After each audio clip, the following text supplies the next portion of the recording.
చిదంబరం పంచభూతలింగ క్షేత్రాలలో మనది ఇది ఆకాశలింగం.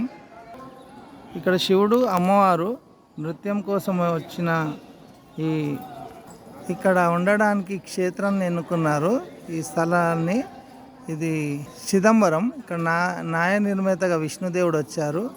శివుని మన నృత్యానికి మైమర్చిపోయి స్వామివారు ఇక్కడే విష్ణుదేవుడు ఉండిపోయారు.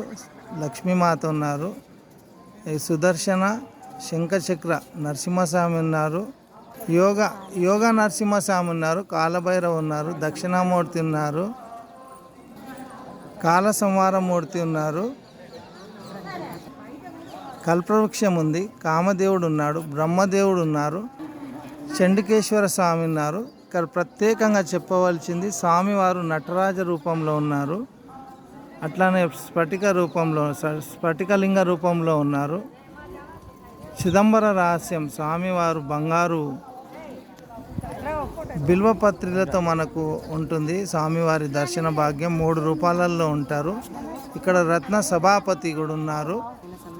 గణేశుడు ఉన్నారు. సుబ్రహ్మణ్య స్వామి ఉన్నారు. వల్లీదేవ సమేత. అద్భుతంగా నంది వాహనాలు ఉన్నాయి. మన నెమలి వాహనాలు ఉన్నాయి. చంద్రవాహనాలు ఉన్నాయి. స్వామివారు బొటన వేలు పైన చూడండి ఇక్కడ నృత్యమాడి అమ్మవారిని ఒక లాజిక్ ప్రకారంగా గెలిచారు. ఇక్కడ వైదీశ్వరులు కూడా ఉన్నారు.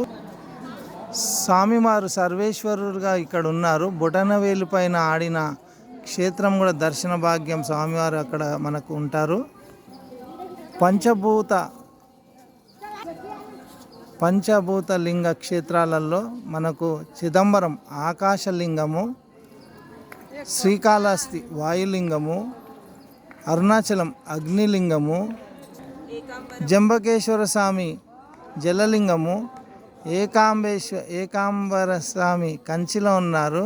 పృథ్వీలింగము ఏకాంబేశ్వరుడు. ఈ పంచలింగ క్షేత్రాల దర్శన భాగ్యం మాకు ఇవాళతో సంపూర్ణంగా స్వామివారి ఆశీస్సులు లభించింది. హర మహాదేవ శంభో శంకర. ఓం శ్రీ చిదంబరేశాయ నమః. 7 గోపురాలు అతిపెద్దవి ఉన్నాయి. ఇక్కడ మనకి కోనేరు ఉంది. 22,000 రేకులతో స్వామివారికి బంగారం రేకులు గోపురం ఉంది. 72,000 బంగారు మూలలతో స్వామివారిది స్వర్ణ గోపురము. దానిపైన శిఖరాలు ఉన్నాయి. స్వామి దర్శన భాగ్యం అందరికీ కలగాలని. హర మహాదేవ శంభో శంకర. మండపాలు అద్భుతమైన మండపం ఉంది లోపల.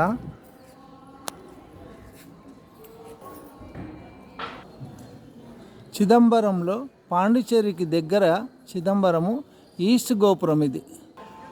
ఓం శ్రీ చిదంబరేశ్వరాయ నమః.